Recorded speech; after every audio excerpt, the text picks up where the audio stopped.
Welcome back to the ever-turbulent world of Formula One, where the off-track drama sometimes rivals the action on the asphalt. Red Bull, in particular, has become a hotbed of intrigue lately. Christian Horner, the long-standing team principal, has officially stepped aside, and Laura McCoo has been positioned as the interim leader. However, this change doesn't signify an immediate, full transition.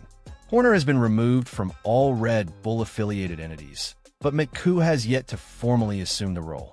Speculation is swirling as to why this transition is being handled so cautiously.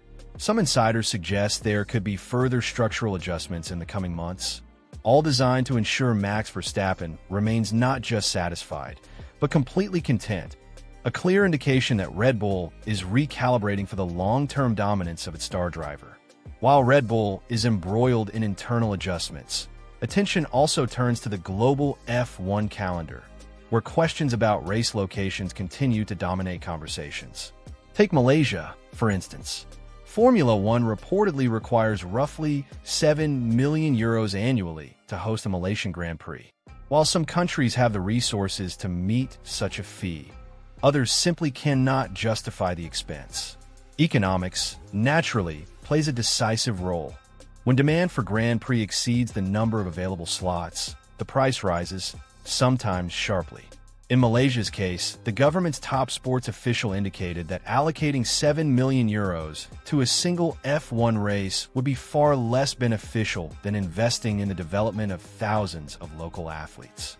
This pragmatic decision effectively rules out the return of F1 to Malaysia in the foreseeable future, leaving fans to watch from afar and hope for another opportunity in future negotiations. Meanwhile, off-track, the landscape of potential new teams is generating intense buzz. Cadillac has secured its place as the 11th official team for the next season, but speculation continues about who else might enter the fray. High-Tech, for example, is a potential contender, but controversy has stalled progress. The team is grappling with issues tied to Ollie Oak's brother, who previously served as a team principal at Alpine before resigning under mysterious circumstances amid allegations of financial misconduct. Simultaneously, whispers have emerged about Hyundai making a comeback, possibly under a new identity, SKM Racing. The venture is backed by 24-year-old Kuwaiti investor Saad Kaisais Mohammed, an Oxford-educated polo player with reported access to €280 million annually. While assembling a skilled management team and recruiting top technical staff shows ambition, industry insiders view the actual likelihood of this project materializing as low, perhaps around 5%. Still, it demonstrates that significant financial interest exists in expanding the Formula One grid and revitalizing previously dormant projects. The driver market is another arena of constant speculation and shifting loyalties. Cadillac's roster decisions, in particular, are under the microscope. Longtime veterans, such as Valtteri Bottas and Sergio Perez, are obvious, safe choices, bringing experience and consistency. Yet, a growing faction of fans advocates for the introduction of younger drivers who could inject unpredictability and excitement into races. Reports suggest Bottas has already agreed to terms, with Perez expected to follow, likely to be announced around the Italian Grand Prix. These decisions are not merely about performance. They carry substantial commercial implications, team dynamics considerations, and even long-term strategic impact.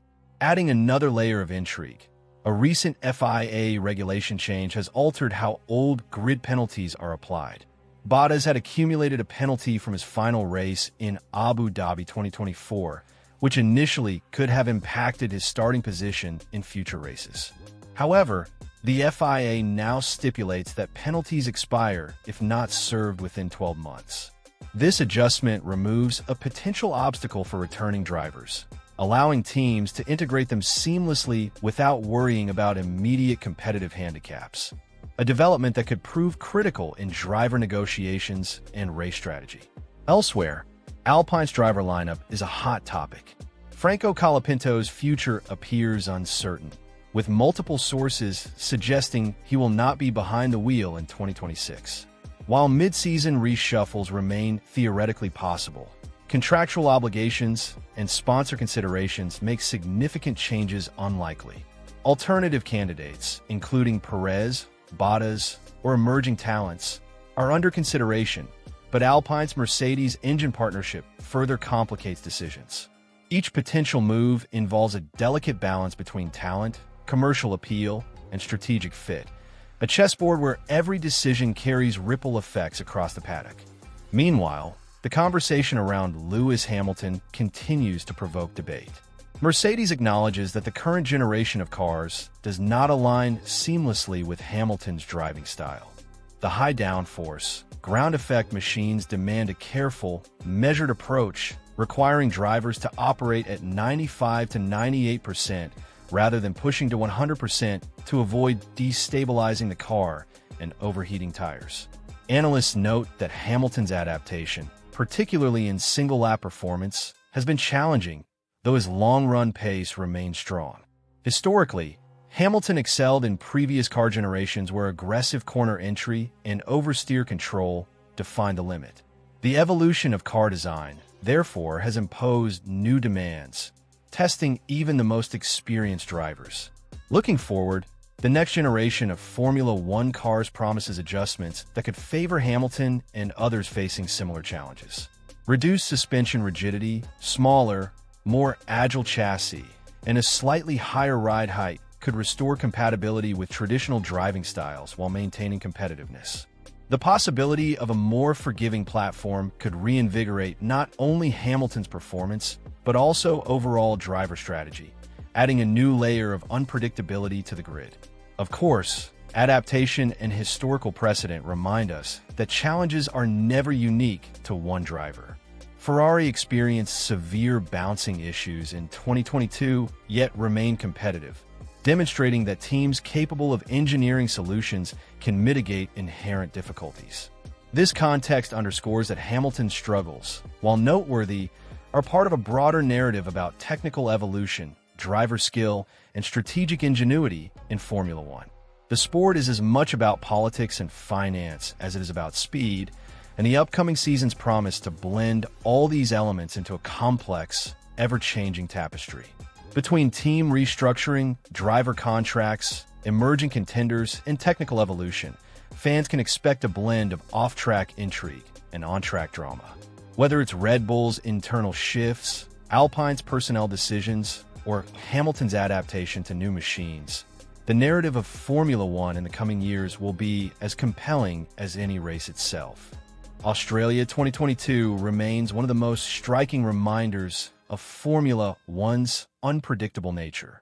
The F175 was erratic, difficult to control, and yet, in the hands of Charlotte CLA, it still dominated the weekend with a flawless Grand Slam.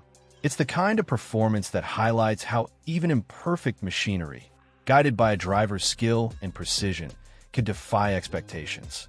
Toto Wolff has admitted that the new ground effect era has presented challenges for his team, yet Verstappen offers a more tempered view, acknowledging simply a string of bad luck in recent rounds. As the summer break nears its end, anticipation builds for how these storylines will play out when the championship resumes. Red Bull, as always, is the epicenter of speculation. Questions surrounding Max Verstappen's satisfaction with the team are dominating headlines. Was Christian Horner's dismissal related to Max's preferences? Observers have noted the timeline. Horner's exit, Yasfin appearing on the grid, and Max's cautious responses to questions from Nico Rosberg. Then came Max's confirmation that he would stay with Red Bull next season, a decision that makes sense when weighing the risk of leaving a known quantity for an uncertain environment elsewhere. Still, the 2026 season could prompt rapid changes if results don't meet expectations. The mid-season sacking of Horner shocked many observers. Within Red Bull, internal tensions had reportedly been simmering for years. Horner, Helmut Marko, and other executives were engaged in a delicate power struggle. While the public only glimpsed parts of these dynamics, insiders suggest that the timing of Horner's removal may have been strategic, aimed at retaining Verstappen and reinforcing a new vision for the team's hierarchy. Predictions for the 2026 lineup have already emerged. AMU speculates that Hajar could earn a promotion to the main Red Bull team, Lawson will continue with Racing Bulls, and avid Limlad will likely claim the remaining seat in the top squad. Hajar's prospects, however, are far from guaranteed. The final rounds of this season will be pivotal for him to prove he deserves the promotion.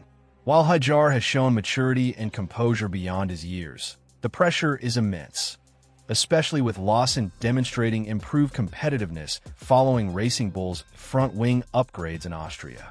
Red Bull has a history of calculated decisions. Limlad is almost assuredly moving up, while Yuki faces uncertainty as he competes against rising talent for the limited seats remaining. Corporate restructuring at Red Bull adds another layer to the intrigue. Horner's departure is officially documented through Companies House, with his removal from Red Bull Racing Limited and Red Bull Technology Limited taking effect on August 13th. Across the board, numerous directors have resigned, leaving only Dr. Helmut Marko and Stefan Salzer in key leadership positions. Meanwhile, Laura McCoo, despite being brought in as a pivotal figure, has not yet been granted an official directorship. Observers speculate whether this is an intentional move by Red Bull's Austrian headquarters to prevent the concentration of power, or if it reflects an ongoing evaluation of Muck's capabilities.